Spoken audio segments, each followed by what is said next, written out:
పార్లమెంట్లో బాధ్యత గల ప్రతిపక్ష నాయకుడి హోదాలో ఉంటూ హిందూ సమాజం గురించి దిగజారుడు వ్యాఖ్యలు చేయటం రాహుల్ గాంధీకి తగదని కేంద్ర పరిశ్రమల సహాయ మంత్రి భూపతిరాజు శ్రీనివాస్ వర్మ విమర్శించారు. రాహుల్ వ్యాఖ్యలను తీవ్రంగా ఖండిస్తున్నామని కేంద్ర సహాయ మంత్రి శ్రీనివాస్ వర్మ ధ్వజమెత్తారు. ప్రతిపక్ష నాయకుడు రాహుల్ గాంధీ ఈరోజు లోక్సభలో హిందూ సమాజం పట్ల ఆయన చేసినటువంటి వ్యాఖ్యలు ఏవైతే ఉన్నాయో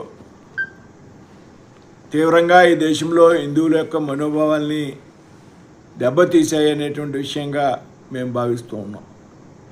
ఇది దేశంలో ఉన్నటువంటి యావత్ హిందూ జాతిని కూడా అవమానించడంగా మేమైతే భావిస్తూ ఉన్నాం. ఒక ప్రతిపక్ష నేతగా బాధ్యతాయుతంగా లోక్సభలో ఉండవలసినటువంటి వ్యక్తికి, ప్రతిపక్ష నేతగా లోక్సభలో మాట్లాడేటప్పుడు కొన్ని సాంప్రదాయాలను పాటించవలసినటువంటి వ్యక్తి వాటితో నిమిత్తం లేకుండా ఈవేళ హిందూ జాతి గురించి అవమానపడే విధంగా మాట్లాడడం యావత్ భారతదేశంలో హిందూ లేఖం కూడా ఖండిస్తూ ఉంది.